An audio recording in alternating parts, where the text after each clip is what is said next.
Oh my God, this shouldn't exist. This is going to cause a void. Welcome to Behind the Sins, presented by Cinemasins. Welcome to Behind the Sins, a look at what's going on inside the world of Cinemasins. I'm Aaron Deisher, and this week I'm joined by fellow Bafflegabbers Chris Atkinson. Hello, how's it going? And Deneé Hughes. It's time to talk about movies and stuff. Mm-hmm. We write for Cinemasins and TV Sins and do various other things inside the Cinemasins universe as well. We sure do. Things. I've moved south, apparently. That's right. I was genuinely afraid. We'll start here because this is very pertinent to our discussion of movies. I remember when I moved here from Michigan thinking it was just going to be Southern accents because it's Southern Missouri, right? And when we would travel south, we'd get to about Tennessee, even, like Southern Kentucky, and it's just, the accent starts changing. Even Southern Indiana kind of has that. And I was like, well, this is further south than that. And I get here and everybody's just like the same accent I had in Michigan. I mean, maybe a little less northern, but it's very metropolitan. So, but consistently disappointing. Yes, that's the key. That is definitely the key. Well, I am excited to head into some second round conversation for the 2022 Battle of the Sins. We're going to take a look at the second batch of round two matchups. We have several that we haven't talked about yet that got a bye into the second round. And we will go through each of them head to head and see how each of them does. How are you guys feeling heading into the second round? I don't think, have either of you been on a second round podcast yet? So Nope. What are some of your thoughts? As we kind of get to the nitty gritty of these top seeds entering into the fray, as you kind of look over the battles that we're in store for. I'm looking forward to figuring out which ones are the ones that got a buy-in, because there's some of them I looked at, I was like, how did this make it through? So I'm really curious about that. Yeah. But isn't the buy reserved for a truly sinful movie? It's not that it's a good movie, right? Correct. Yes. They get a bye because it was completely seeded by sin total, which again doesn't necessarily reflect how sinful a movie it is. It can reflect bonus rounds and all sorts of stuff. But yes, it should be the more sinful movies should have gotten a bye. Is that what you meant, Deneé? You think some of them were too good to get a bye? Yeah. I thought that too. But I might be looking at some of them wrong. I think today we're going to talk about. Let me look at which one it was. I think we're going to talk about it. 2, 3. The sixth one we talk about, round 60. I have questions about that one. Okay. And I kind of want to jump to it, but we can't. We have an order of shit we're doing. We can just, you know what, Deneé? You're on the show. Do you want to just jump right into... How did Top Gun Maverick beat out Close Encounters of the Third Kind? What was that conversation like? Or was Top Gun Maverick just... Because we're doing Top Gun... not the one you wanted to pick. Top Gun versus The Lost City is this one. Yes. And I'm just... How did that happen? Well, because Top Gun Maverick is a much more sinful movie than Close Encounters of the Third Kind. That's how it happened. Wow. I don't know. I guess... do. Yeah? Okay. I, once again, would like to remind the audience at home that I have not seen most of these movies myself. So I am just going off of what people, the hype and the excitement and everything. And I thought it was a good movie. I remember everybody, really talking about how much they enjoyed it. So I think it just ran up against one of the greatest movies of all time. Close Encounters is classic Spielberg, incredible stuff. So, yeah. So you would agree with that, Chris, that Top Gun definitely was more sinful than Close Encounters.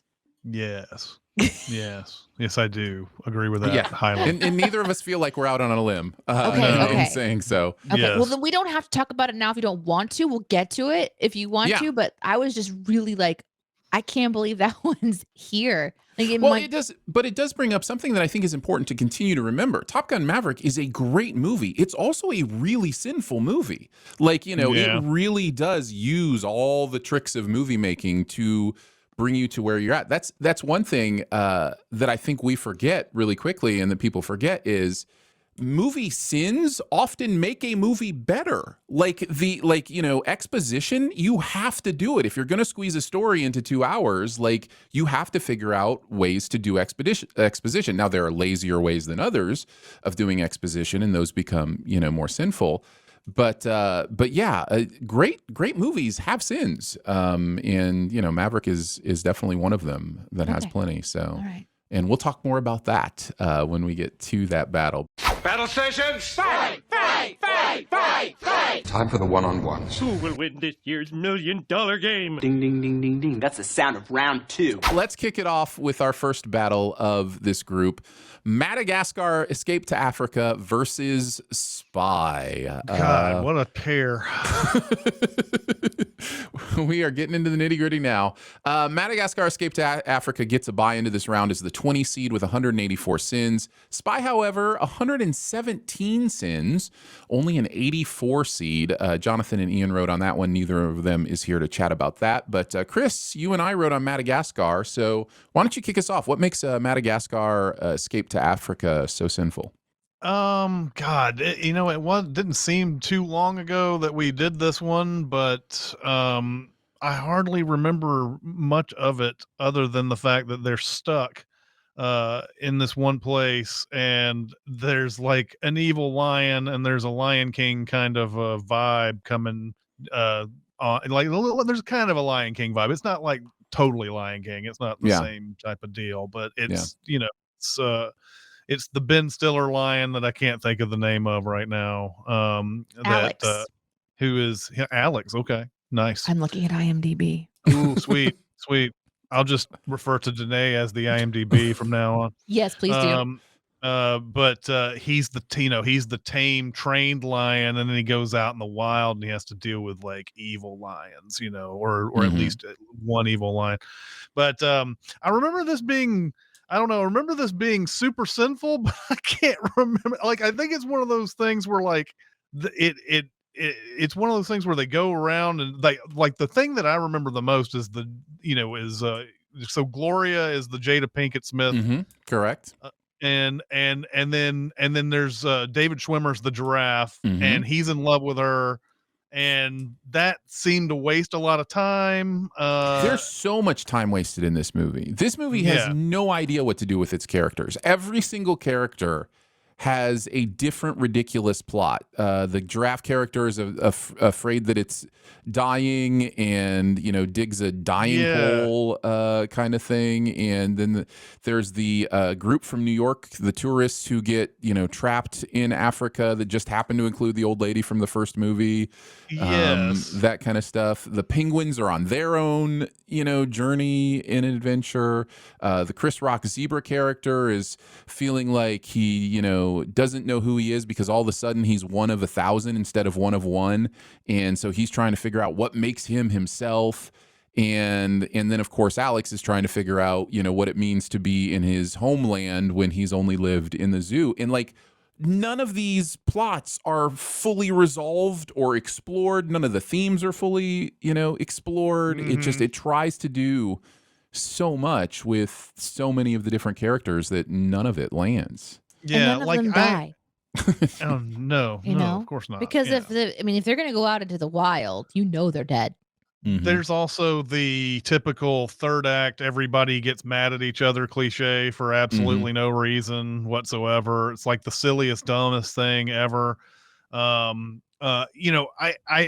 one of these movies that I was like, oh yeah, I remember there's hazy scenes that I remember, and I remember some stuff being sinful for various reasons, but I can't come up with the specifics anymore. I know that the humans getting out into the wild and everything had a lot of questions about. I know that there were a lot of I had a lot of questions about that, but just on a first glance, even though I can't remember too much about this movie, it feels like it's the more sinful movie of the two. But we can talk about Spy if you want. Yeah, I just remember being so annoyed right off the bat of how little thought was put into Alex's backstory coming to America. Like he ends up in a box with a little hole that apparently a single fish jumps through, and that's enough to feed him for his 6-week journey that was in a box huge that one. I remember shouldn't that. float to New York City, and also how much he should have grown in that time that he wouldn't even be able to fit in that. Like, it's just right from the bat. I'm just like, this movie doesn't care about any of the he what? Yeah, For what and he it's just doing, so happens, of course, to run into his old like family from the from where he left. Oh, and I remember also all the stuff leading to his capture too was a bunch of nonsense. Like the poachers or whatever, the kid or whatever, the animal nappers or whatever you want to call it. Yeah. They rigged this trap that would have taken them forever to get past the fence. And I remember like a string or something that they could not have done unless like 200 feet away somehow. It's like you clearly crossed the fence to place the trap. Like, just poach the animal. It's like, what are you trying? What kind of legal ramifications are you trying to escape here? You're going to get the same crime either way.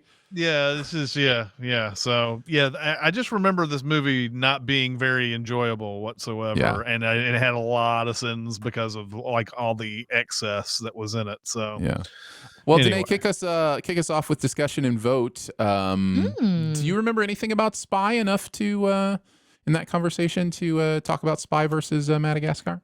Very little, although I do like Melissa McCarthy.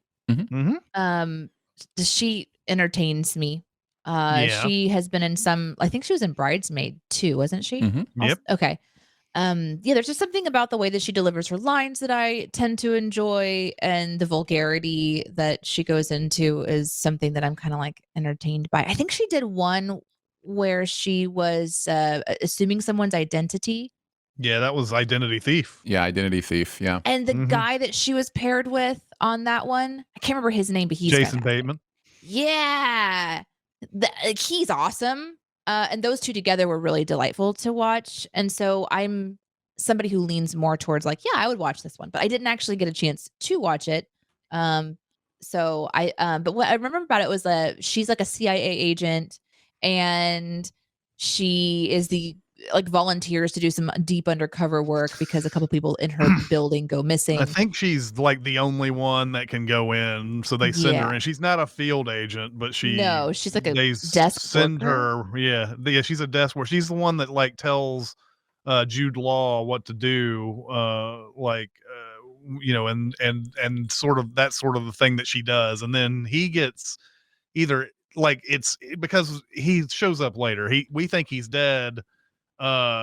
She has to go in. She goes in later on. I don't remember the whole thing about this either, because I think I may have reviewed this script. I don't think I wrote on it, but when I was looking into it before, when I was reading the reviews and they kind of first came out, it felt like this is nothing new. This is nothing a spy movie hasn't done before, but it's different people going at it in their own way, and I enjoyed it.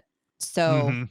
But I don't really know much about what actually happens or if it's super sinful. So you guys will have to fill in if you saw it. What's your vote? My vote is probably going to be for Madagascar. All right. I'm also voting for Madagascar. I actually think Spy is certainly sinful. There's certainly plenty that is worth sending in Spy, but it's also Jason Statham is kind of great in that movie. My opinion. Kind of great, and I love Rose Byrne in it, and I love Jude Law, and it's pretty well put together, despite some sinful things here and there. But it ain't gonna be Madagascar. All right, Madagascar wins 3-0. The audience agrees 61% to 39%. That seems kind of tight. Actually, from what we see in our audience, it rarely is above 75% for one or the other. So yeah. Let's move on to the next one. Grease versus Pinocchio 1940, the original Pinocchio. Today you and I wrote on Grease. Why don't you kick us off with what makes Grease so sinful?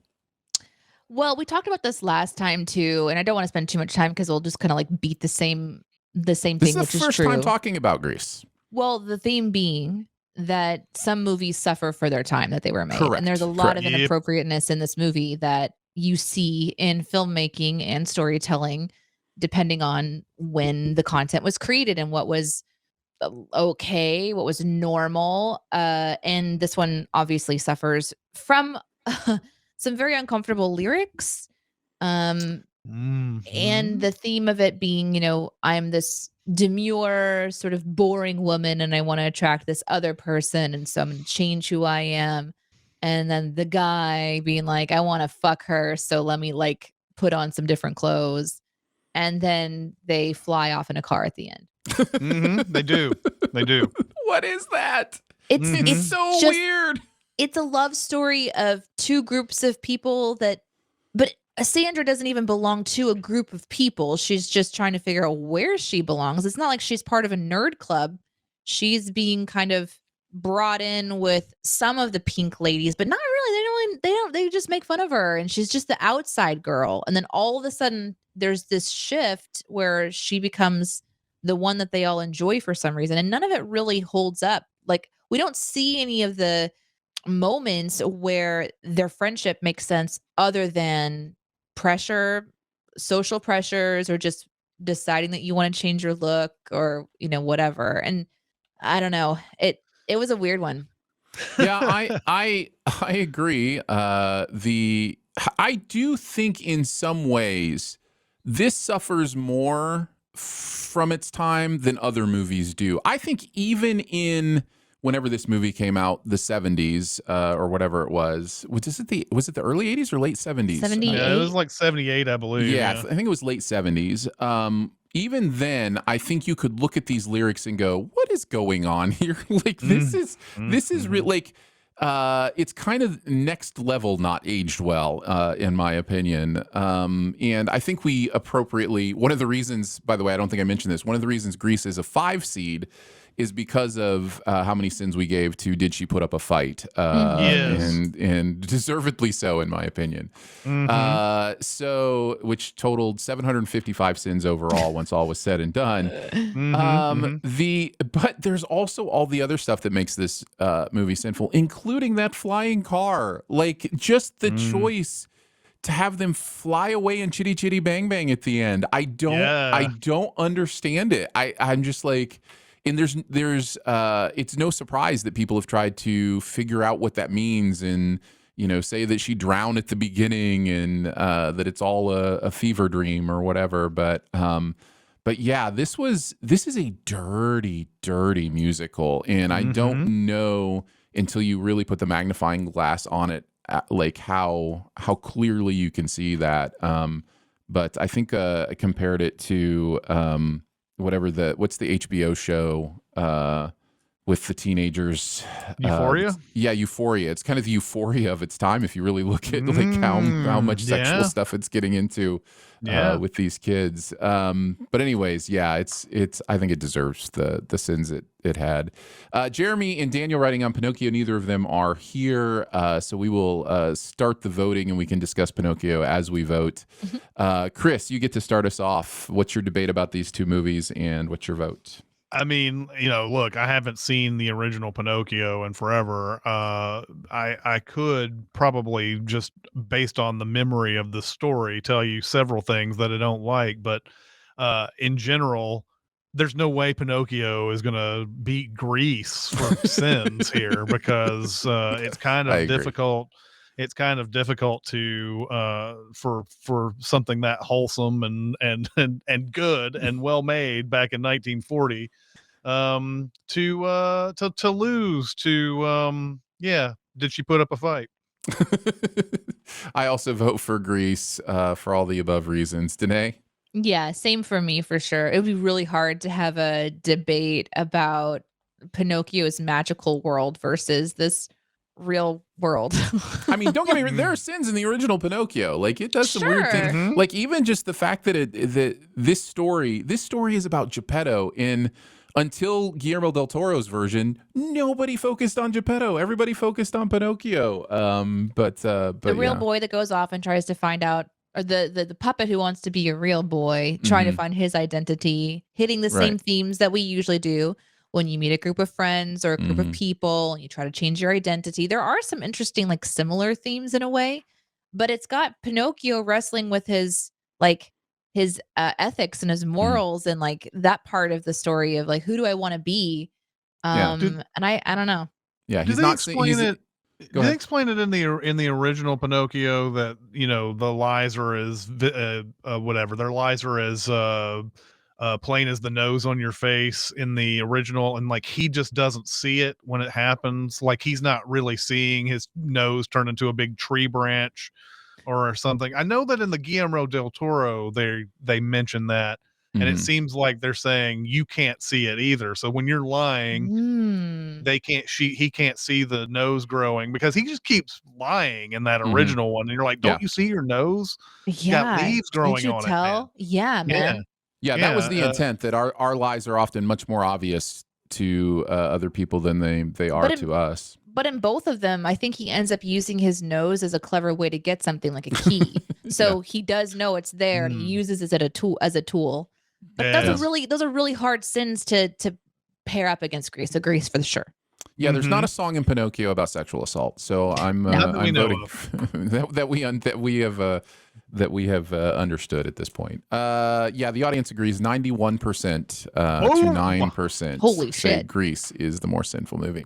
On to the next battle between Minions: The Rise of Gru and Red Notice. Minions with 165 sins, Red Notice with 148. Fairly closely seated together, 28 and 37. Deneé, you and Daniel wrote on Minions: The Rise of Gru. Tell me what you remember about this movie being sinful. Yeah, this one has it's kind of the clever sort of take on before the popular movie came out. This is what the person was doing that made them into the bad person that they become later. But it suffers from not really linking them together very well. And I think we really enjoyed pointing that out. That there's fun sins to find in here, and there's fun, clever things to look at. Like there's not a pool in the backyard in one shot, and there's a pool in the backyard in the other shot. Like there's some really big problems that they just, who cares? No one's gonna realize that there's an entire pool in the yard, and then in the next shot there isn't one, right? So there's things like that piss me off as like for continuity purposes. Like you have animated that space. Did someone just not Control-C, Control-V the pool back into like, how did you miss that? So that's kind of fun stuff and to take apart. But story-wise, I didn't think that it made much sense that this is what made Gru turn into the Gru that we know.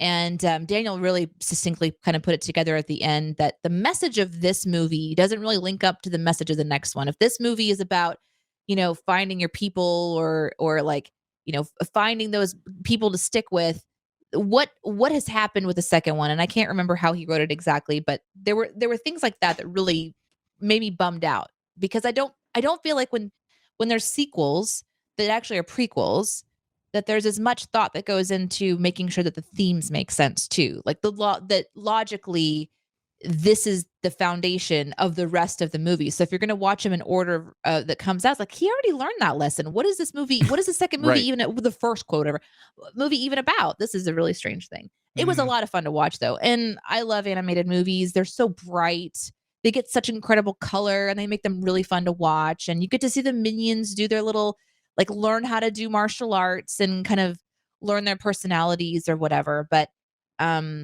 it's more just fun to watch. It's not fun to think about. And so for an adult to watch it, it's like, well, what's the fucking point? What's the fucking point? And can we stop doing the slow-mo? They'll never do it. Every fucking Never animated video, specifically CGI, has that thing where someone gets kicked and it just slows down. And like it's just so prevalent. I don't understand it. Kids love it. Kids love it. They lose their mind for that slow-mo stuff. It's the fart jokes of the day of today. Yes. Yeah. Although there may still be fart jokes. I don't really pay attention to kids' movies that much anymore, but fart jokes used to be a prevalent thing in the previous decade or so, where it was like, let's just have the guy fart and that'll be funny. Now it's the slow-mo thing. Someday somebody will unlock a new level of children's movie by doing a slow motion fart, and it'll now we put that in the world. Just flapping butt cheeks. Now it's real. Yeah, that'll be good. Red Notice. We've talked about it before in this contest. I think this time, by the way, I wrote on this with Ian, so I'll talk a little bit about what makes it sinful. But I think I want to focus this time on the twist ending of Red Notice. I think we talked about it a little bit, but I don't think it can be overstated how much it ruins the movie that they were a couple the whole time, because it changes so many of their choices in this movie would have been different to keep each other safe, or to, there's so many different ways they could have done things if they were working on the same team that make no sense in the movie now. And it just ruins them. Also ruins the themes of the movie, because the movie was kind of doing this good guy, wants to go bad, bad guy wants to go good thing, and kind of how they're crossing in the middle. And then at the end, we realize that, he was actually, with her the entire time. Like it changes your perspective on those things. It's just, you don't have to have a twist, movies. You just don't have to do it. So not all the time. I think it's what makes Red Notice super, super sinful. Yeah, twists in general, like especially lately, have just ruined movies. Now, there are some that it would be nice. I mean, they're fine, but like they're doing it in almost everything now. Where it's like, well, this was happening the whole time. Well, that doesn't make sense for all their decisions that they made. Then I always go back to like stuff like Now You See Me, where like Mark Ruffalo is is supposed to be helping those four horsemen magicians the whole time, but he really honestly goes about this police work like he's really going after him. He jumps down a trash chute after him at one point. It doesn't make any sense why, that type of thing. So like, yeah, these twists are like changing everything about what you saw in the movie, and it's killing me lately. Just I don't understand it. But I'm the wrong person on this debate. I haven't seen either of these movies. Well, you do have to have a vote. So, well, I'm going to tell you this. I'm going to go Minions because they irritate the shit out of me. Those little fuckers. Now, look, I understand that being annoyed by the Minions and stating that you're annoyed by the Minions is almost as annoying as the Minions these days, because that's how polarizing they are for some people. I think, I don't know. Does everybody love the fucking Minions? I hate the Minions so much, man. They're so irritating to me. And they're not comedy to me, but to each his own and everything. So I'd probably lean Minions on this, even though I've seen neither of them. Deneé, what is your vote? This is tricky. I remember like you guys talking about Red Notice and how it just was so boring. Like it was basically just really famous people doing the same thing. And it kind of reminds me of the one with Melissa McCartney in a way, but maybe lacking humor or something like that. Like you're doing the same thing that's been done, but it wasn't done well. Whereas Minions is doing the same thing that's been done, and also it's not well. And I can't figure out my vote. What are you going to do, Aaron? I'm going to wait for you to vote. Oh, that's bullshit. All right. I'm going to make you do a tiebreaker with Chris. So I'm going to vote Red Notice. All right. Ooh, yeah. So you have to do the tiebreaker. I think that's good. I think that's good because I think this is super, super close. Both of these movies are very, very sinful. I think at the end of the day, the Minions movie, the central characters in its movie are so nonsense. Like their language doesn't make any sense. The fact that they speak gibberish, but it also includes actual words in 3 different languages. Like it just, none of that makes sense. None of their backstory, none of the Minions make sense to me. So I'm voting Minions as the more sinful movie. Take that, it. Deneé. Yeah, fuck it. That we put through down the gauntlet. The audience agrees 68% to 32% nice. say the Minions is the more sinful movie. Yeah, it is kind of disappointing when you realize that Gru wasn't like some great inventor. He stole his inventions from an old guy. It's so and weird. His mother just gives him up essentially. She's not even curious where her grade school son is all the time. I was the head of the studio on that. I would have nixed that idea immediately. Yeah, man. Fuck it. Mhm. Next battle is Spider-Man No Way Home versus Old, which is the more sinful movie here. Spider-Man gets a bye to the second round by virtue of its 12 seed and 238 sins. Old is a 53 seed with 133 sins. Chris, you wrote on Spider-Man No Way Home. What makes it so sinful? Yeah. Okay. So I haven't seen Old, and I can't speak to it. And I feel like this is one of those battles where perhaps Spider-Man is the better movie, but it's also the more sinful one too. Mm-hmm. But I haven't seen Old, so I can't really tell you. Like this is going to be a weird one. I think this is going to be a This is a wild weird one because I'm about. No Way Home has never appealed to me that much. I know that that's weird for some people who just absolutely loved it, and it went on that huge run, that huge box office run a couple of years ago. But it's a movie that's I don't think it's very good. And then Tobey Maguire and Andrew Garfield show up, and everybody's like, that's it. That's what we wanted to see the whole That's the time. good stuff. That's oh man, yeah, all those Spider-Men from the past. Oh, that's so great. And I remember being in an audience where, like, Andrew Garfield showed up and everybody starts clapping, and I was like, "No, you fools. You guys hated him. Remember? You hated Andrew Garfield. You hated some of these villains that are in this movie. You didn't like the Andrew Garfield at all. That's the reason why it was only 2 movies." And yet it's like as if we just wanted him all along and everything. And so I don't get too much. I think that the whole plot of this movie is some of the dumbest shit ever. Doctor Strange wants to go through all this complex magical thing just so that everybody will forget that Peter Parker's Spider-Man. And there's like the weird thing at the beginning where he's casting this spell and Tom Holland keeps like interrupting him, and I don't even know what's going on in that scene at all. Like, it's like, oh well, it got messed up. That's the reason why there's all these villains and these other Spider-Men now. And then like the thing where the villains have to get rehabilitated, that bothers me on a huge level. Like they had their story arcs in the other movies. They had a complete story arc, and many of them didn't die. I know they don't know that in this world. They don't know that many of them didn't die. And of course they don't know that they're going to die because they come straight there before their death or before whatever. But so many of those, especially Dr. Kurt Connors at the end, he was like completely turned around for good, even though he was in jail at the end of his movie. But now it's like there's this whole thing where, like, oh, now we have to rehabilitate them. We can't kill them. But what if you don't know what's going to happen with them when you send them back? You don't know. Like, they went through this whole thing. Doctor Strange is correct from the beginning, but they make Spider-Man do this whole thing where it's like, oh, wait a minute, I have to be responsible now because that's what I've always been told in all these movies. Let's make sure that let's invent a serum like we're Tony Stark coming up with time travel that will make them good again, and then send them back to their world where they're gonna probably die. They don't know where they left off.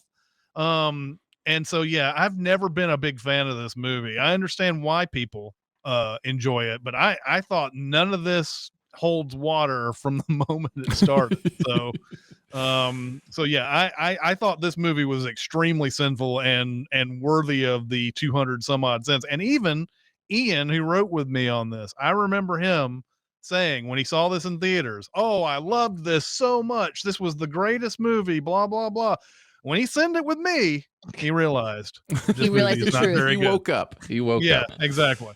I've yet to wake up. I love this movie. I do completely agree with everything you're saying. It's just for whatever reason, those 3 guys getting together, every moment of it I loved. It was kind of nostalgia bait that I sucked into my gills, hook, line, and sinker. And so now I'm a dead fish, and that's okay.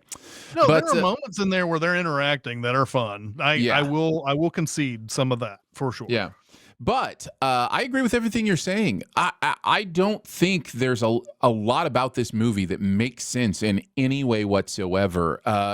Straight from the reason that Peter Parker wants people to forget who he is. Like, just let people know who you are. Like, your hero and mentor started his superhero career with people knowing who he is. He didn't need a secret identity. He said, I am Iron Man. And so, why isn't the struggle then for you to understand what it means to be a public personality instead of, oh, Doctor Strange, can you magic up a way for people not to know who I am? None of that it doesn't make any sense why Doctor Strange would do that. Yeah, that he would even go through with it. That kills me.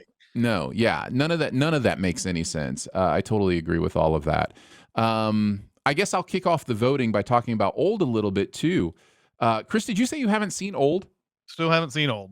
I'm excited for the day you see Old. I'm really excited if that day ever comes. Why? I'm excited to hear your thoughts on it because in many ways, like Spider-Man No Way Home, it is a super, super sinful movie where the logic of it doesn't make any sense at times. Oh, you want to hear him just shred it to pieces? I'm interested how he experiences the movie because by the time I got to the end of the movie, although I'm a little bit of a Shyamalan sucker unless it involves a beloved animated property that he destroyed.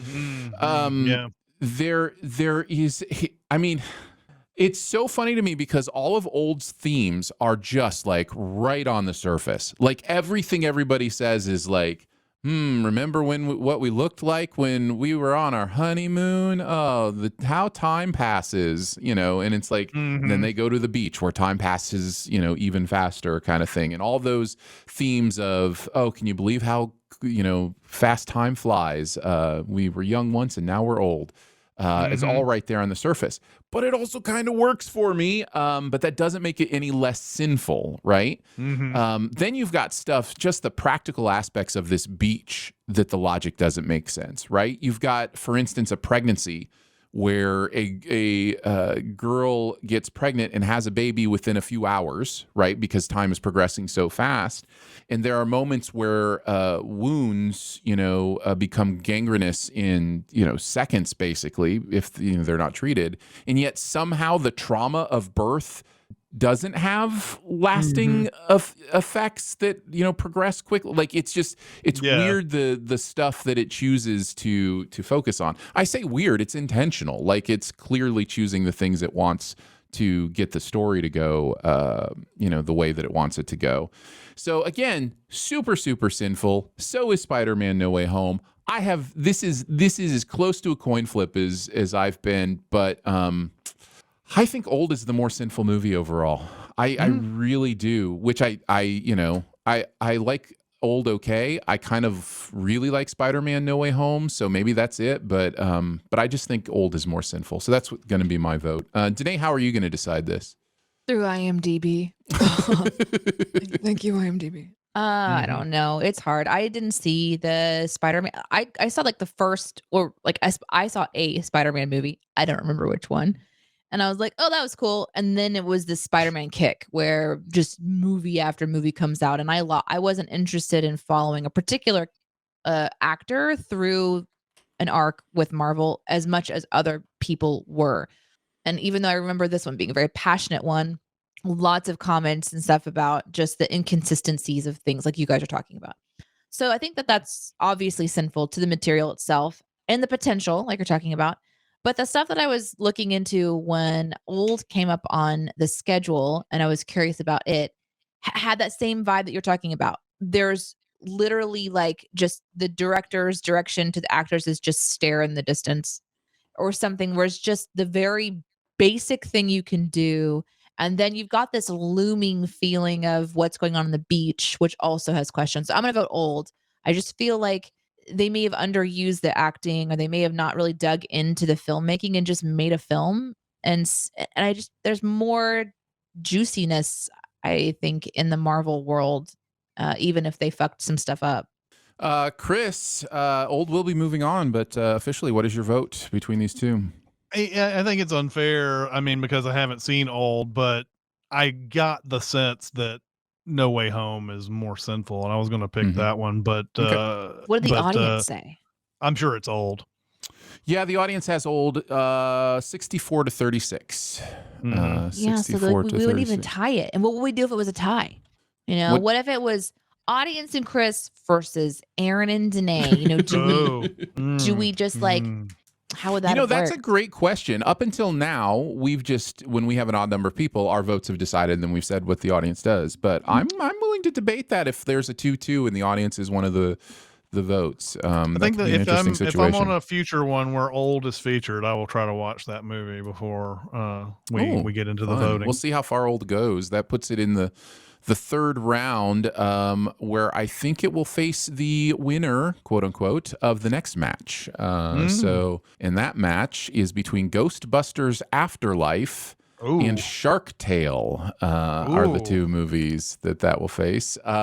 Chris, you wrote on Ghostbusters Afterlife, which gets a bye into this round as the 21st seed and 180 sins. You wrote with Jonathan on that. And we've talked about Shark Tale a little bit on the show before. But talk a little bit about what makes Ghostbusters Afterlife so sinful.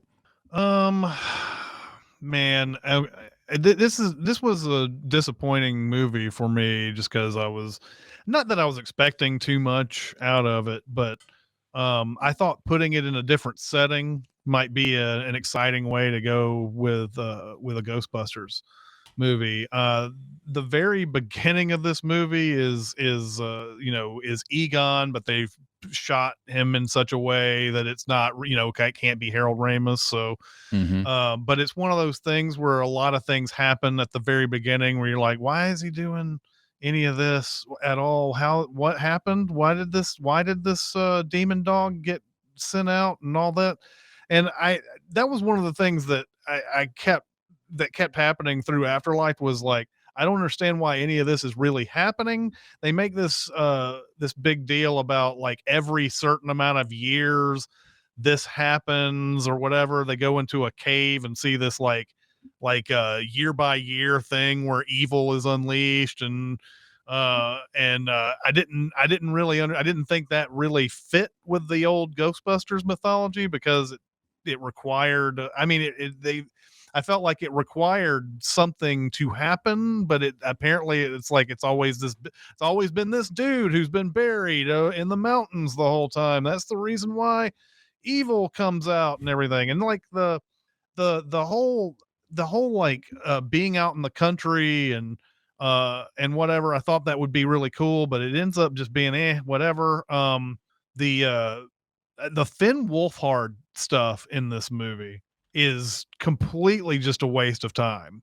And he only just kind of like accidentallys himself into the plot, really, just by getting a job at this like this drive-in diner and then hanging out with the friends and then they go out and they see all this. I mean, they happen to run into something that is germane to the plot. I thought the whole time I think the one thing that I remember spending the most time on this script was the scene where Paul Rudd goes into the like Target or whatever, or what kind of convenience store it was.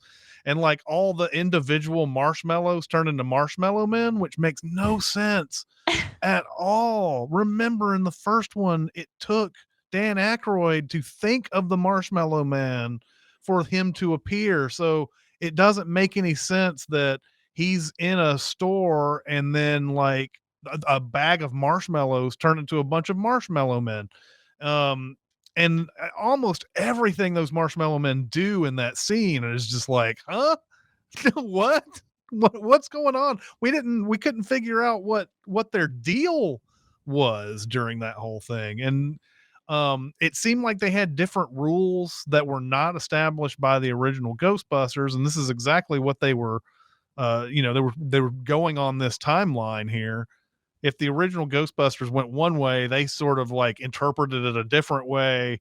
And so like a lot of that type of stuff didn't make any sense to me. And that was just a disappointing movie for me is all I can say. Yeah, it's man, this is a tough one. I think for me too, because it has been so long since I've seen Shark Tale.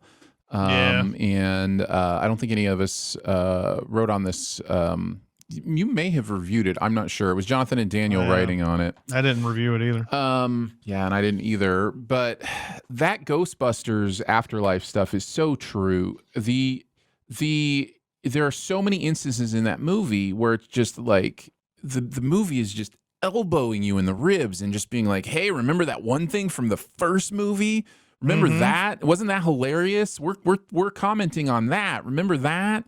Yeah. And what's unfortunate and I think very, very sinful about all of that is that I don't think it had to do that. I think it had a decent, like, new kind of version of the cast. It had come up with, I think, a fairly decent backstory for them and how they would get into it. But it was so focused on the legacy aspect of it, that it falls into so many of those things that, like, Jurassic World Dominion fell into, and just like, when it's just like, yeah, we get it. The other movies exist. You're making references to movies. You're not making references that make sense in an actual human environment. You're making movie references. And there's even a point where they bring Annie Potts back, and you're like, oh, well, it'd be cool to have Annie Potts back in this movie. And she's out the door and gone in the movie after 5 seconds, basically. Yeah. Some of that stuff where the new team, the kids or whatever, are actually hunting ghosts is really fun. Like I really enjoyed it. But I couldn't get past the constant barrage of member berries. Right. Trying to learn how the stuff works and not being great at it at the very beginning. And I thought there was going to be a more like, out in the country based story of them hunting ghosts and starting their own business, just like, the original, but with, it was the member berry things, especially when they start bringing back everybody from the original movie in this. I didn't get any of that. They set up this whole, thing at the end that you wouldn't be able to.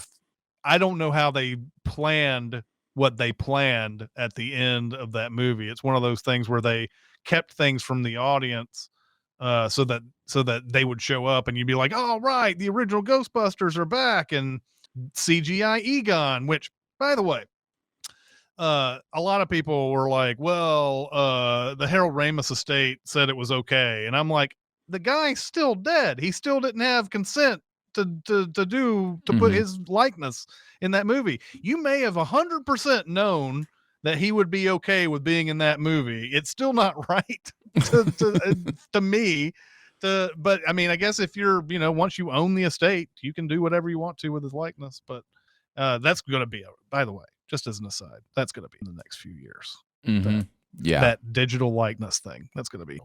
Indeed. Yeah. So I can't, as much as I know for a fact that Shark Tale is ridiculous and dumb and has a lot of sins in it, I don't know that I could vote for it over Ghostbusters Afterlife. I think that is an extremely sinful movie, so I am voting Ghostbusters Afterlife. Deneé, how are you figuring out your vote on this one? Have I mentioned IMDb yet? Yes.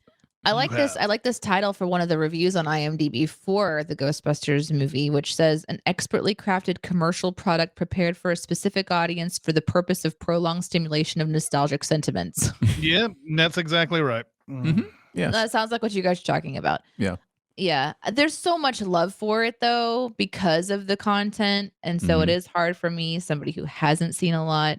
So I will vote for Shark Tale.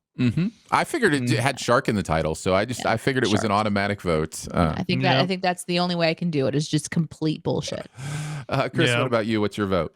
It'll be Ghostbusters Afterlife. I mean, I'm just like this whole nostalgia thing that the kick that we're on. Obviously, you saw in the last one. I was about to do the Spider-Man one too, so I'm done with nostalgia kicks and things like that. Like, trying to make it seem like this is brand new to us. Like, oh, we never had a chance to join all the universes together, and like, that's not new. That's just, it's just. Well, that is 2-1. However, we now have the thing Deneé was talking about. The audience voted Shark Tale, 78% to 22%. Oh, so we shit. do, if we include the audience, we have a 2-2 tie. So I'm open to ideas how you want to solve this. I love the audience can't see it, but Chris is emphatically shaking his head.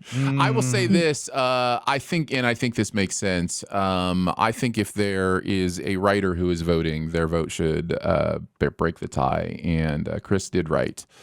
So his vote will break the tie. We're gonna have all these weird things though that happen where someone who wasn't on a particular movie, and none of us have seen Shark Tale recently. I saw it when it came out. That's all I remember from it is just a couple of like hazy scenes that are in my head. So it could very well be way more sinful than Ghostbusters Afterlife, but there is something to be said about a person who has seen nothing shouldn't get a vote.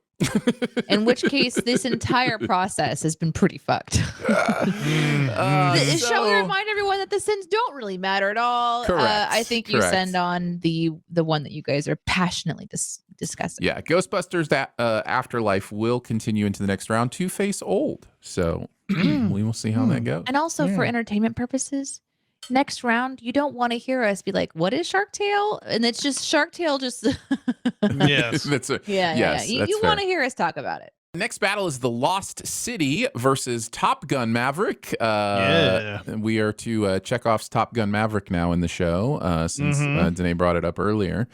So Deneé, you're the only one who wrote on either of these. So you wrote on the Lost City. Tell us why the Lost City, which by the way is the number 2 seed in this tournament, with 10,125 sins.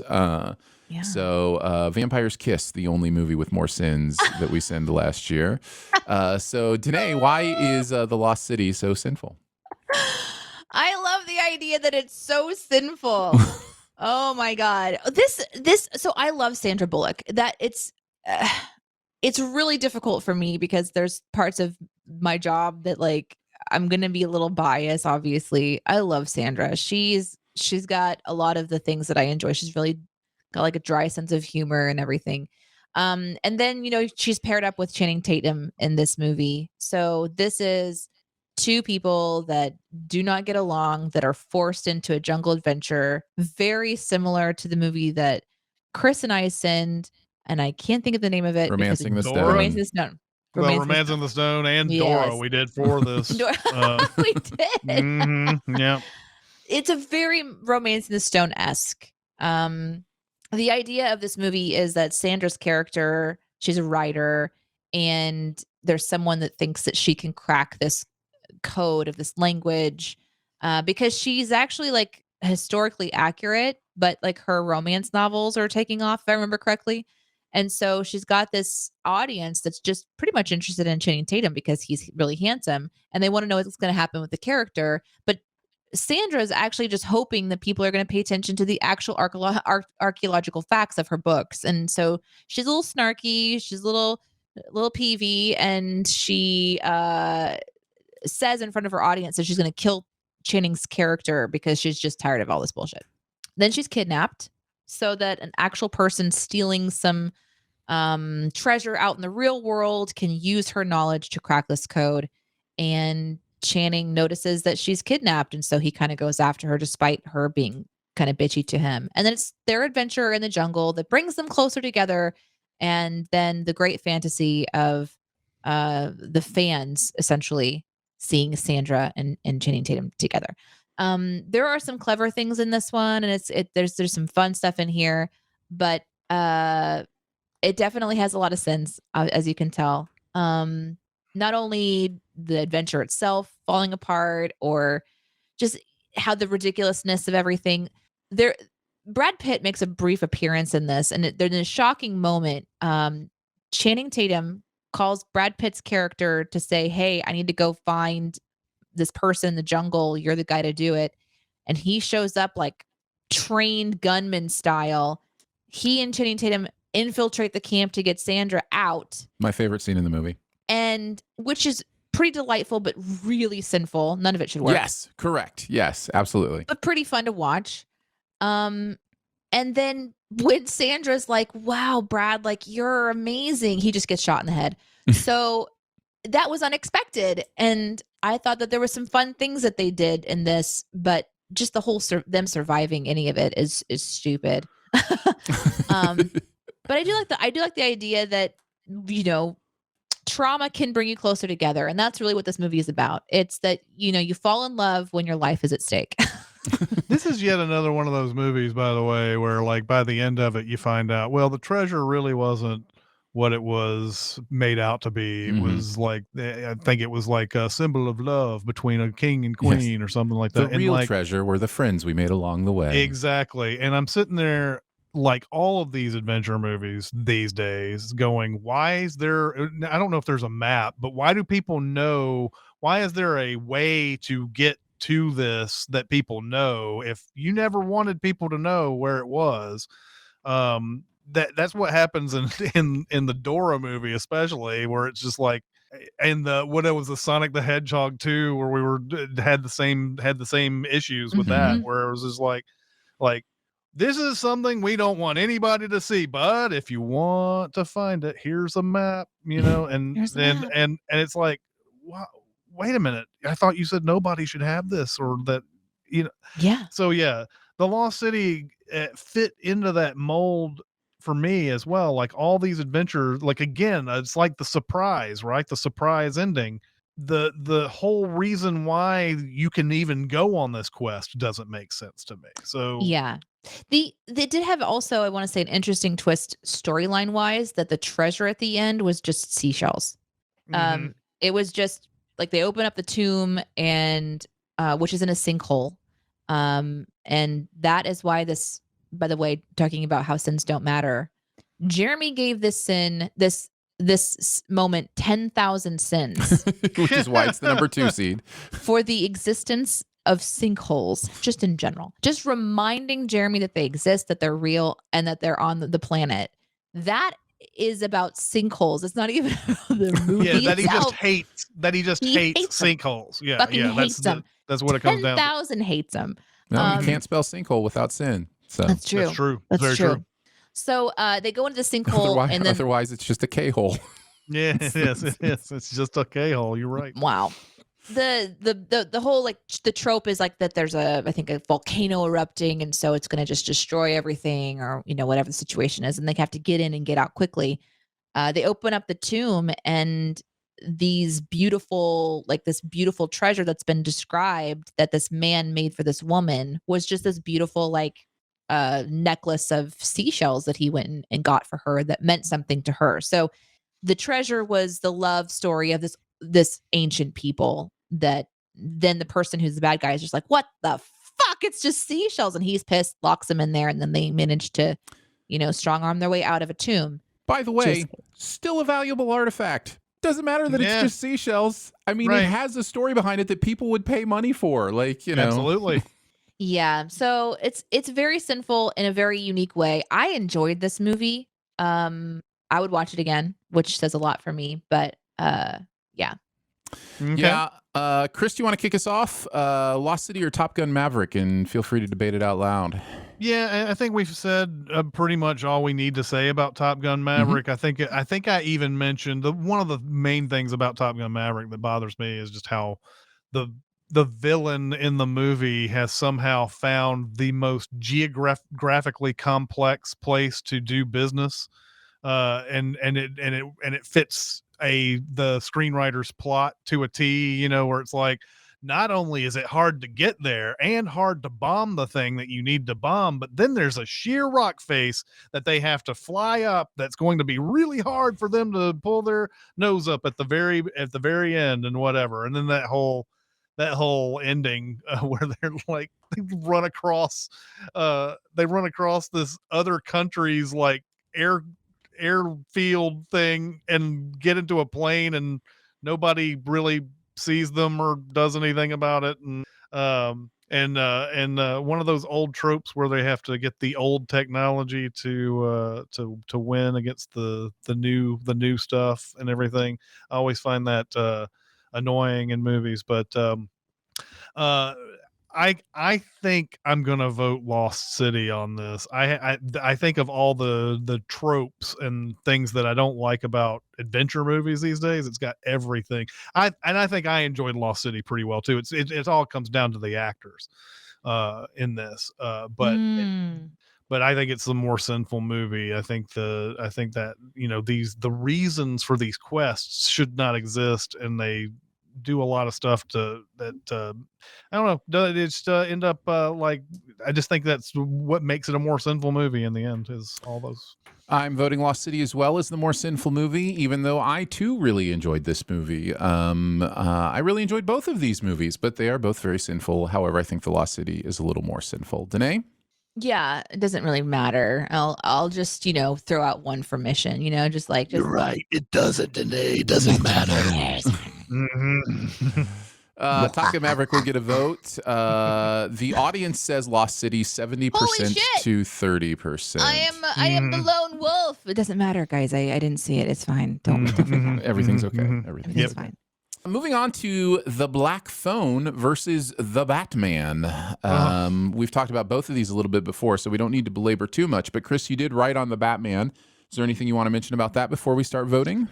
I mean, no. I mean, if I tried to talk about The Batman, I'd be stumbling over it just like I did last time I was talking about it, like all the different plot points that are weird in that. I think The Batman is probably a better made film. It's one of those weird ones where The Batman might actually have more sins in it, but The Black Phone, man, it has a lot more like convenience sins in it. So I mean, considering what we've said about both of these movies, I'm leaning Black Phone just because of, again, it's a plot that seems to revolve around some very convenient order of when he gets phone calls and who talks to him on that black phone, and that Ethan Hawke hasn't decided to take that phone off the wall. Even if it doesn't work in his whatever, it's like, just take it off. You know that they're going to sit there. It angers you when they pick up the receiver on this thing, so just take the phone down, for Christ's sake. Anyway, I'm probably going to go with Black Phone on this. All right, Chris votes Black Phone. By the way, the audience is going to be no help on this. 50-50, right down the middle on this one. And I kind of get it. Like, it's an interesting battle because the Black Phone, by the way, is the 98th seed. Like, huge upset that it's even here. There were only 9 videos we sent last year with less sins than the Black Phone, with its 108. And The Batman, widely considered to be, a really good movie by many as well. So it's a really interesting one to get to the next round. I'm going to vote The Black Phone as well. I'm going to go with The Batman. There you go. All right. Nice. Give them hell, Deneé. Stop fucking making Batman movies. Just give us a fucking minute, Right? Just stop. Just stop. Well, then I will break the tie and vote the Black Phone. Nice. Mainly because, like you said, Chris, it is basically for reasons the movie. Everything happens because it has to happen that way, which, by the way, is kind of my favorite part about the movie. I love how it all comes together at the end. But the only reason it all comes together at the end is because the movie makes it happen that way. Yeah, and exactly. It's pretty clear. The Black Phone will move on to the next round. Forever Purge versus Don't Breathe 2. The Forever Purge did get a bye into this round as the 15 seed with 207 sins. We've talked a little bit about Don't Breathe 2, Chris, which you wrote on. Any thoughts on Don't Breathe 2 before we vote? Yeah, and I haven't seen Forever Purge, but man, Don't Breathe 2, if Forever Purge is more sinful than Don't Breathe 2, then I don't know. I mean, I guess it's possible. You're talking about what, the 5th movie in that franchise? But no, I sort of talked about Don't Breathe 2 and how it tries to make someone who is pretty redeemable by the end of it. And I think it's one of those movies where, like, a lot. I mean, I hate keep bringing up the it doesn't make sense thing because it sounds like a cop out or whatever, but everything at the end of Don't Breathe 2 doesn't make any sense. Just from the point of, like, they they need this little girl for this operation at the end of the movie, and they're like about to willingly let her go walk out of this house at the end, and it's only because the mom sings a song that apparently the girl remembered from birth that she even comes back. So yeah, I mean, Don't Breathe 2 is just yeah, it's an awful movie. I can't imagine Forever Purge being worse, but then if you're talking about sins, Don't Breathe 2's got a lot of sins in it. I can't imagine Forever Purge actually having more sins, but I didn't see it, so I don't know. What do you think today? Yeah, whatever do should I be about? Right? I agree. It's about time someone said it. Thank you. I have no way to judge between these two. These two, to me, I'm just like, these are both movies I'm not interested in ever seeing again. In fact, I haven't seen Don't Breathe 2, one of the few remaining movies I haven't seen. Forever Purge is awful. So I quickly texted Ian, who wrote on both of these, to get his opinion. And Ian says that, well, let me read you his exact. Are we allowed to do that? Exact words. I make up the rules as I go. We really his exact words are, damn it, oof, Don't Breathe 2. That's his exact progression of thought. So I will also... I will vote for Ian in abstention for Don't Breathe 2. There you go. And that will be the one. Deneé, did you want an official vote in there? Oh, yeah, I already gave my official vote. It was in. I couldn't interpret. It was hard I don't speak the gibberish language that you spoke. Very fluently. So I'm going to make it a sweep for Don't Breathe 2. That's what I was going to say. Yeah. And the audience makes it an official sweep, 65% to 35%. Meanwhile, Forever Purge is just like, yeah, that means I'm a great movie. And we're just like, absolutely. What else can we say? Yeah. Moving on to the next round, Peter Rabbit 2, The Runaway versus War of the Worlds. Peter Rabbit 2, The Runaway is in this round via a bye at the 18th seed and 191 sins. War of the Worlds has 120 sins. I wrote on Peter Rabbit 2, and I will just say this. If Ian were here, he would say one of the most sinful things about Peter Rabbit 2 is how Americanized it is, even though it takes place in England, which we sinned quite a bit in the movie, and I think it's deservedly so. I also am so confused as to whether or not the people in this world can hear these animals talk or not. Man, that's the thing they do in every one of these movies these days. This movie will have people hear them and then also not hear them in the same scene. And I don't it's just convenience, right? It's just when the plot needs them to hear what the animals have to say, I guess they can hear them. And when they hear them, I guess they don't think that's weird or strange. Or there's a whole wedding scene with a whole bunch of people at the very beginning where animals are part of the wedding. Does this entire group of people not go look at that and go, oh my goodness, animals apparently super intelligent? No, it's just such a weird thing throughout these movies. The other thing is this movie is actively annoying on purpose. And that always is frustrating to me when the movie's like, look at how annoying we can be. And I'm just like, yes, now stop, please stop doing that. So yeah, Peter Rabbit. And by the way, I kind of have a little soft spot for the first Peter Rabbit. I think it's kind of cute. I think it's kind of fun and interesting, but this sequel is just terrible. So I think we can see where my vote is going, but Chris, what are some of your thoughts? Yeah, and this is another weird matchup where you probably could come up with actually more sins for War of the Worlds, but then you'd probably come up with more devastating sins for Peter Rabbit 2. And so it's like, it's a tough one.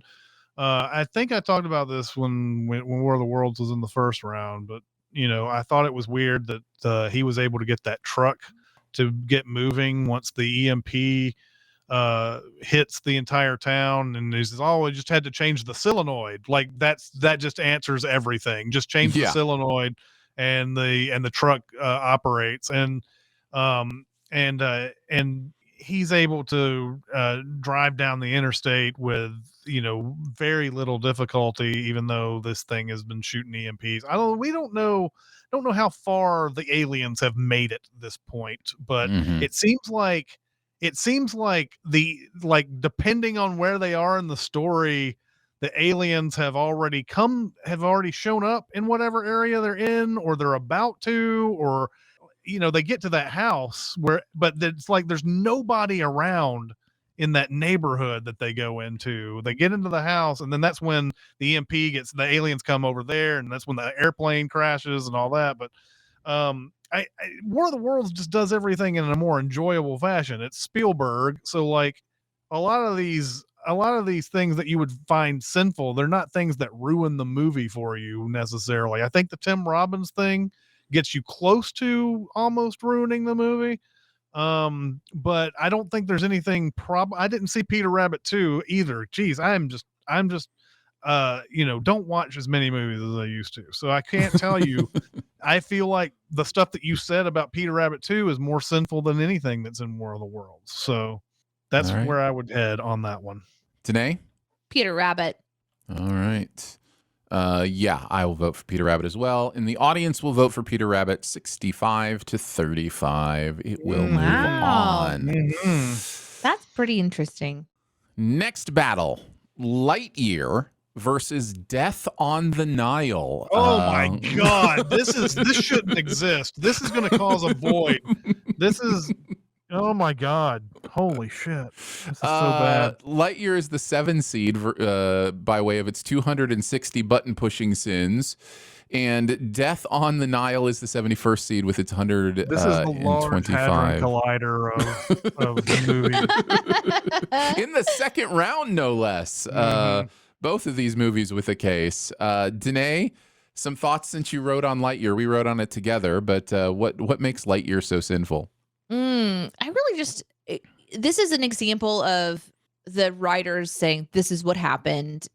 And even though I have a hard time understanding why, this shows us that Lightyear's driving, like a core part of his personality is that he will not back down from a mission, even if it means that he completely loses out on being with people. Mm-hmm. And he's doing it. He's going to space and back and space and back and space and back. And every time he returns back from space, time has passed. And so he's missing out on friendships and relationships with the people that he grew up with or he knows, so that he can accomplish this mission of time travel or light speed, being able to go fast and get back to their getting home them planet off this planet for his mistake and them being there. He wants to undo his mistake. So he's motivated to do whatever it takes without stopping to think that if he took a couple of days on the planet just to have time with his friends, or maybe like a year off,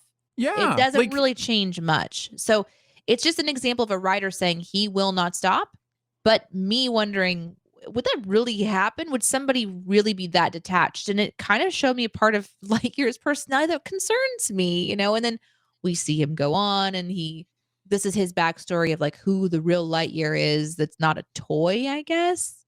So this is the show that Andy watched that got Andy interested in this character. And that's the biggest sin of the movie, probably. It's so dumb. There's nothing fun about this character unless you're obsessed with watching rocket ships do stuff. And this is not a 1995 kids movie. This movie never comes out. That's the thing that killed me when I first watched it, was that it says, back in 1995, Andy saw this movie, and this is the reason why he was such a Buzz Lightyear freak. And and so you watch the movie and you're like, what does Buzz Lightyear do in this movie that makes you want to have a Buzz Lightyear action figure? And they could have had so much fun turning this into a 1995 era movie. Oh my God. And they didn't. Yes. And so like that's probably, that's one of the things that I was so annoyed with on this. So. And it's disappointing because there was such this opportunity, but this is a movie that the writers decided also is made for the older kid that's now grown up that's watching Buzz Lightyear. Like, this is kind of like Frozen 2, making the sisters break apart and kind of like move them in sort of a mature progression because the audience has grown with these characters. So like Disney, we're going to make a movie that's a little bit more mature. So this is them making a movie that is more mature for the audience that originally saw, Buzz Lightyear, but it doesn't make sense for the universe. And it was a downer, honestly. I didn't enjoy this at all. I cannot remember a moment I was like, this is fun. Socks. Not even. You didn't like socks? No, because even that's depressing. Like even everything about this is just this guy who has. This is someone who needs to be in counseling. Like he needs to be talking to a therapist on a deep level, that he's willing to cut every single living person out of his life to fix a mistake rather than work within the. There's nobody for him except for this cat. Like it was just everything is. The cat's the one that solves the problem about the right mixture of the fuel. Buzz is just the guy who won't stop ramming his head against the wall. You know what I mean? He's just a ramming machine. He's not really a character. He's just this. I don't know. It was really disappointing. And there's that whole montage in the middle of him making several trips, right? And the progression of time changing and that kind of stuff. And I'm just like, there's your movie. There's so much pathos in that section of his life that we don't get to see or understand or anything. It's like, but I just think the initial mistake of tying it to like, this is what Andy watched is just, it's irreconcilable. You just cannot reconcile that idea with this movie. It's impossible. The toy is socks. You would be, if I watched this as a kid, I'd want a socks. I wouldn't. I would go to the toy store and it wouldn't be aisles and aisles and aisles and aisles like we've seen of Buzz Lightyears. Yeah. It would be socks. Yeah. Yeah. So what do we think, Chris? I haven't seen Death on the Nile as a movie though. I did read the Agatha Christie books, but I haven't seen the movie. I mean, both of them are dealing with cherished properties, right? So, I mean, somebody who's a big Agatha Christie fan is probably, I don't know what Jonathan seemed to I mean, I don't know if he hated Death on the Nile, but I know he's a big Agatha Christie fan. Yeah. Death on the Nile just looks fake, and I say this every time about this movie. I guessed who was the killer, like, very early on in the movie, and I didn't think that in many of the things that happen that they added to the original story made much sense to this. And again, we're bringing up that made much sense thing that I think we're overusing sometimes, but in this case, again, it didn't. A lot of things like, whoa, this whole plan revolves around something that could easily be stumbled upon and found out before you get a chance to implement it and everything. Why would this be your plan? There's too many like variables in the whole thing. I got that. By the way, just as a random comparison, in The Martian, a lot of the things that they have to do, I'm surprised anybody. I mean, I know they want to go back to get Mark Watney, but a lot of the things they have to do require precision things, and they seem to only come up with these precision things an hour before they have to do them a lot of times, which is not how NASA works whatsoever. They'd have all of these, things written up. Anyway, I'm going to go Lightyear on this because I believe that a movie that has a property like Toy Story has sort of an obligation to make something as quality as any of the 4 movies that have come out. And the fact that they took that and made this movie, and it is kind of like, that's what makes it the more sinful movie to me. Deneé, what's your vote? Yeah, having not seen the other one, I'm gonna go with Lightyear. I just think that this is a perfect example of destroying a really great idea. I think, strangely enough, The Lightyear is the better movie, but I also think that it is the more sinful movie. And it's not by a long shot. I think both of these movies, as Chris has said, are the Hadron Collider of sinful movies in many ways. But Lightyear, I think, is the more sinful. The audience agrees 55 to 45%. Very, very close. I am always very impressed with our audience, by the way. Very impressed. Like there was one we had where I think was it Shark Tale that was like way more, and that's the only one, and that's only really because all of us have not seen Shark Tale in forever. So, like I sometimes I go into these things and I think that people are just like, it's going to be Death on the Nile, or it's going to be this. But a lot of times we agree with the majority on the audience. Yeah, and this one was really close. One other thing I will mention as we head into our final battle for today is the final sin of the Lightyear video, aside from the bonus round, is that it wasn't even able to get its box office beyond, and then mentioned several movies. And the last movie mentioned was The Bad Guys, which is in our final battle today. So The Bad Guys versus Dora in the Lost City of Gold. 39 versus a 26, 171 cents for Dora, 143 for The Bad Guys. You guys wrote on Dora, which we've talked a little bit about on the show, and we've also talked about The Bad Guys. So I think we can go straight to the voting on this because we've kind of discussed both of these. But Deneé, why don't you kick us off? What are some of your thoughts on Dora versus The Bad Guys? Oh man, it's hard because I don't know if Dora exists in a real world. Like I've never seen the show. Maybe you guys talked about this last round and I missed out on that. But I the source material was new for me. I had to go and watch an episode of Dora to kind of understand what the movie is based on. And man, are these characters giving it all to the material, like to the source material. And it was really kind of fun to watch this super, super happy girl do insane shit that absolutely shouldn't work. But I don't know that the movie was sinful about it because it seemed like an adventure of a cartoon in kind of paired with the real world with like some elements of real world angst of growing up because she's going to high school and she wants to be accepted. And her, cousin or whatever is like embarrassed by her sunshininess. So none of this should work. None of it makes sense, but I haven't seen The Bad Guys, so I don't know. Because that's like a heist one, right? Like an Ocean's 11 type thing. Do you want to wait then? Do you want to wait? Yeah, let me wait just a minute. Yeah. Okay, I'll go first. I think I have seen both of these movies. It's a heist movie, right? Reviewed Dora and wrote on The Bad Guys. Yes, The Bad Guys is a heist movie. The heist stuff is kind of fun.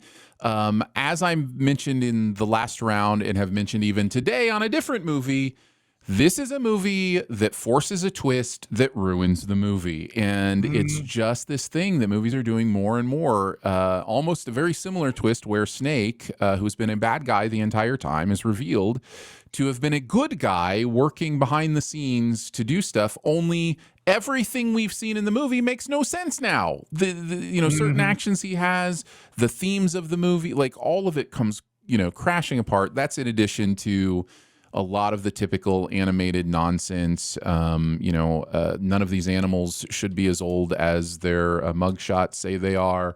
Just silly stuff like that. Anti-gravity is happening at several parts of this movie. The finale is there is an explosion that rockets somebody back up to another surface as if an explosion below you as you're falling to your death is somehow going to save your life. Like it's the weirdest thing.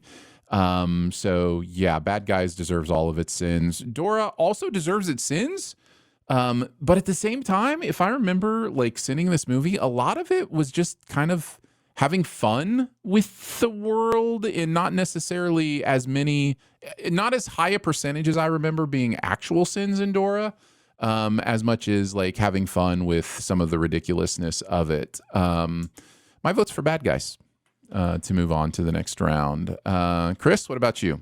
Yeah, I haven't seen Bad Guys. But from what I've heard both times you've mentioned it, it sounds like a more sinful movie than Dora. Like Dora wears its sins kind of pretty pretty well, even though there's a lot of stuff that I'm like, okay, whatever. But Bad Guy sounds like something that that surprise thing, man. I been railing against these surprises we've been seeing in movies in the past couple of years now, where it just nothing makes any sense anymore. The Dora ones, I discussed this the last time.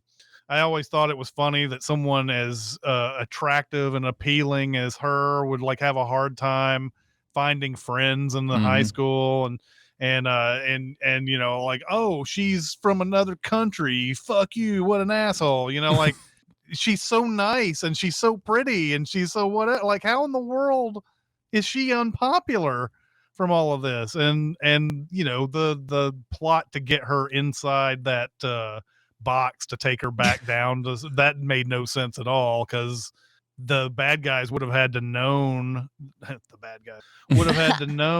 that they were going to visit the museum that day, which I don't even think that could have been a possible thing. This is another one of those like surprise things. Like they go to the museum, if you recall, Deneé. Mm-hmm. They go to the museum, and then she wants to go to this area that's off limits. Yeah, downstairs. And then there's a person who's in on it. Yeah. She just happens to go to and says, what about that exhibit? And she's like, oh, well, I can do something awesome for you, because we knew you would do this. Come down these Dora. really fucking creepy stairs. Yeah. And then they go down there, and it's just like everybody you thought was good was bad, in the museum anyway. But it sounds like the bad guys doesn't wear them as well, and I would probably vote the bad guys on this. Yeah, I think I would do the same. I think what bums me out sometimes is that with animated movies, you think that they have all this time to really write stuff very cleverly and think about it a little bit more.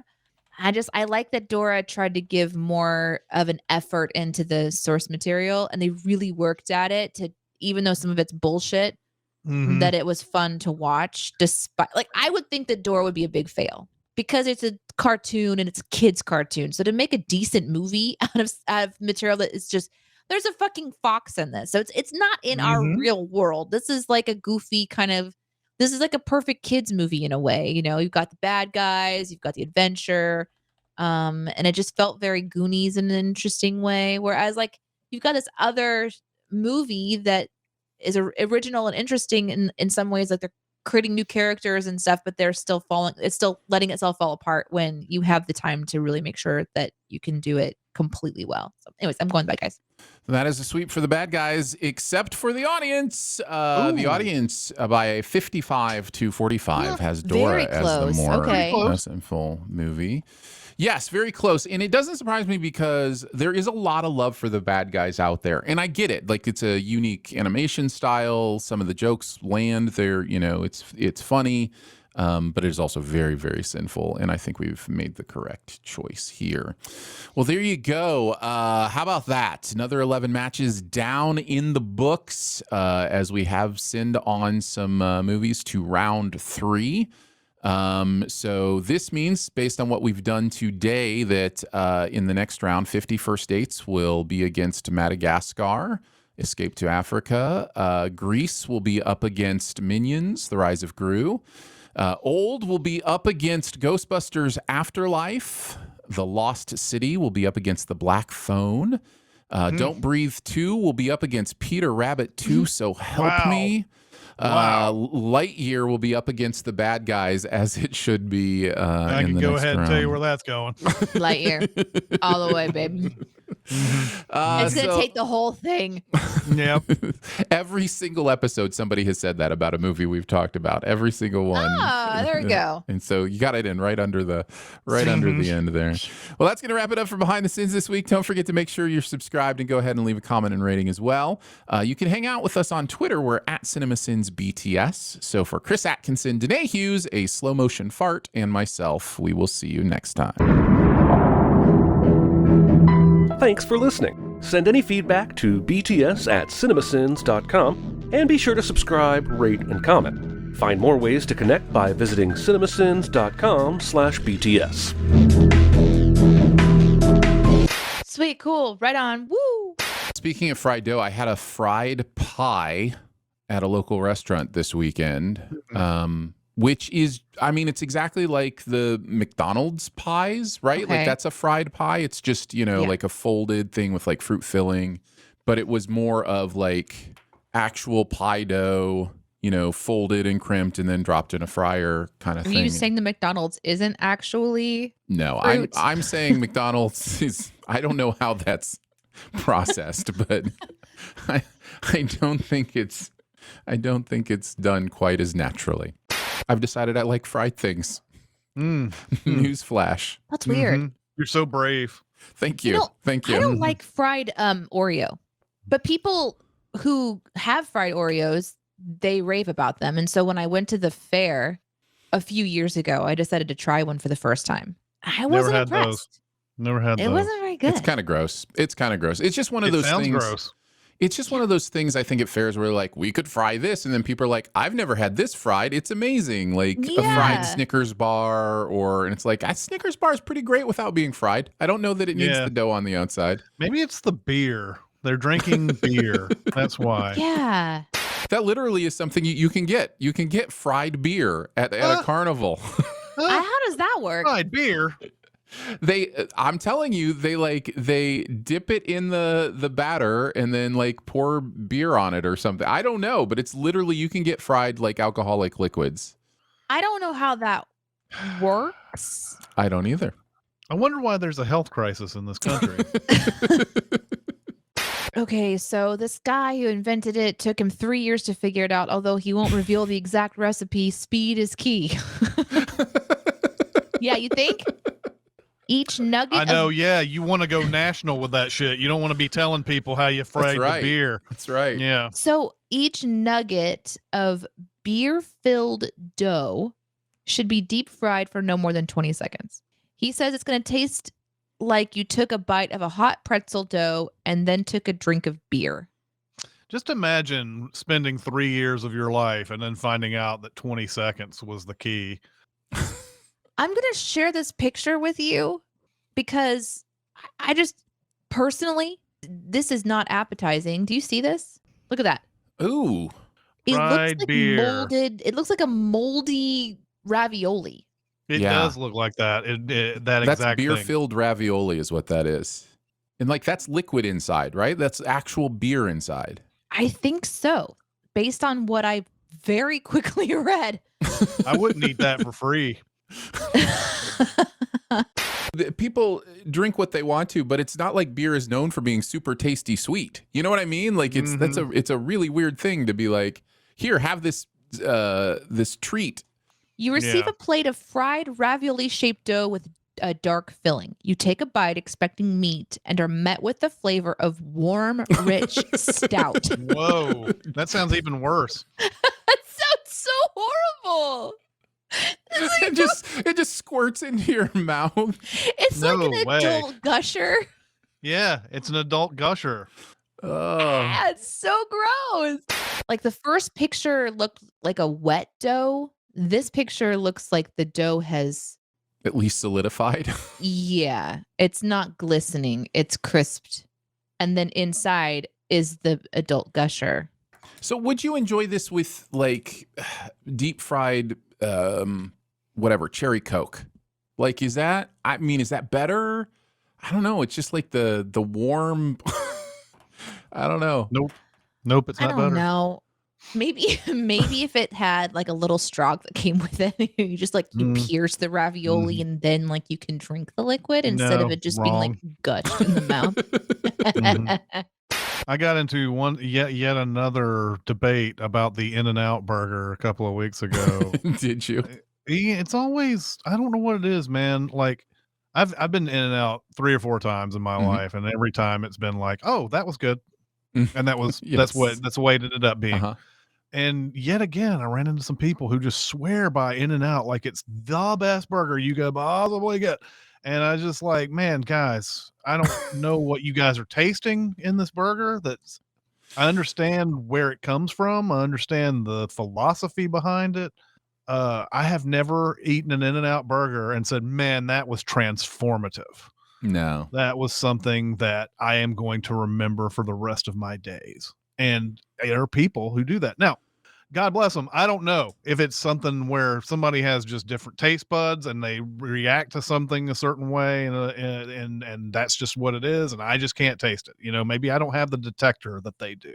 But this In-N-Out being the best fast food burger you can buy thing is one of the weirdest phenomenons I've ever run into. It's so weird to me that it's always in the conversation for best burger, because it is simply a mediocre cheeseburger. Like it is just a down the middle of the road as you can get. And yeah. I think why people, at least my understanding, is because it has a secret menu and you can order it, animal style or, whatever, like all these different things that they have, and they have a special sauce and people love their special sauce. Well, I'm not a sauce guy. Like keep your special sauce off my burger. I'll eat it plain. So for me, it's just a regular burger experience.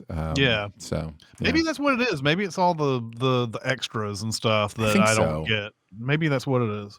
Yeah. But that would mean that it's not the burger. It's correct. The other stuff. Yeah. It's hard to really improve the best burger you've ever had. Cheeseburgers, man, just plain cheeseburgers are great. Like they're so good.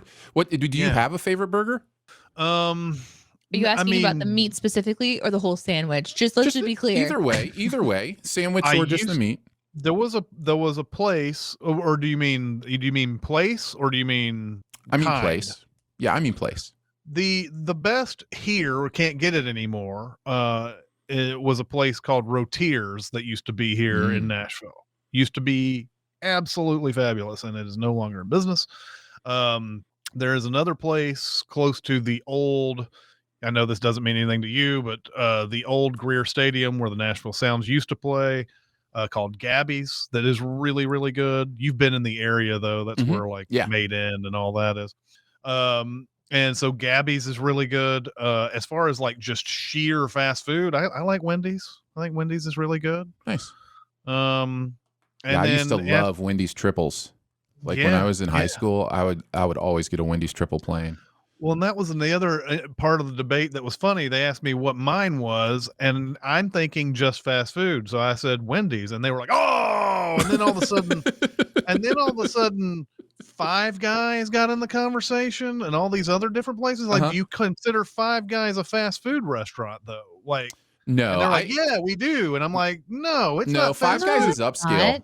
Yeah, that's not you fast food. You have to go inside. And they make it to can order. You drive through these places? No, you can't. No, they make it to order at Five Guys too. Like, you go in there, you tell them what they want, and they throw the burgers on the grill. Like, I mean, it's made to order. Yeah. So I was like, I don't consider that the same thing. So I'm like, I mean, don't give me that rah rah rah rah rah rah when I say Wendy's. Shake Shack's amazing. The Shake Shack's burgers are really good. Five Guys are really good. But yeah, you're not wrong. Like a cheeseburger is just great because it's a cheeseburger. Like it's just, especially if you get the bun consistency right. The bun's not too dry, not too soggy. Like there's really great. That's one of the things I love about Five Guys is they immediately wrap their burgers. And the bun gets the perfect amount of like burger juices in it, and it's a good burger place. So Deneé, you have any burger thoughts? I can't remember the name of my favorite, but they're out of business or they moved out of Springfield at some point, but it was my exclusive place to eat. And I literally can't remember. I've texted Justin just to see if he can remember the name of it. Like, hey, what was the one place by the one place that had the one stuff that I once liked? We'll see if he can get it off of that very vague request. But yeah, I don't have one that I can go to regularly because there's not a place that's consistent enough. And for me, I don't like too much of a thick, meaty part. I like it to be a little thinner. And Steak and Shake's good for that. If you like a really thin burger. Yeah. Steak and Shake's not bad. And they make theirs right there, but there's also the inconsistency of the person making it. Sure. So sometimes it's a little bit too done and sometimes it's a little too greasy. Or too much salt has been added. That's when I run into a lot of times. They oversalt it. Yeah. So they do that at Brahms. Sometimes Brahms burgers are like very salty. So for consistency purposes, Wendy's, because I consistently get a good burger, and it's probably because they regulate them a little bit differently. I don't know. But I'd usually he just texted back, backyard burger. Oh my God. Oh yeah, backyard burger was great. God, they were so good. And I loved their ranch dressing so much, but I loved their burger because it was the right size and I liked the way that the bun was not too dry. No one likes a dry bun. No, they don't. I mean, McDonald's, if you get the regular burgers, that's pretty bad. But then if you get a quarter pounder or Big Mac or something like that, you're getting into decent territory at that point. There's a fairly well-known chef who loves just the regular McDonald's double cheeseburger. She says it's one of the best burgers out there and that people don't give it enough credit. I mean, I used to get them all the time. but I did used to get them all the time. Yeah. Because they always had those deals. Like you get a double for $1 kind of thing. Like, yeah. I used to do that all the time in college. Delicious. Now I'm hungry. Remember when money bought stuff? Right, No, I do. I don't remember that. That was fun. When was that? That was fun. Oh, man. Inflation. Hilarious. Where is the nearest backyard burger? Maybe it totally went out of business. Oh my God. Little Rock, Arkansas. Yeah, it's a long way. It's a long way away. Have fun. That's what, 5 hours? If I leave now, I can get there. Yeah, 4.5 hours. Yeah. What you do is you order a whatever Postmates or whatever for halfway point, and you meet them halfway. Just find some address about halfway there. This is cold. I'm not paying for it.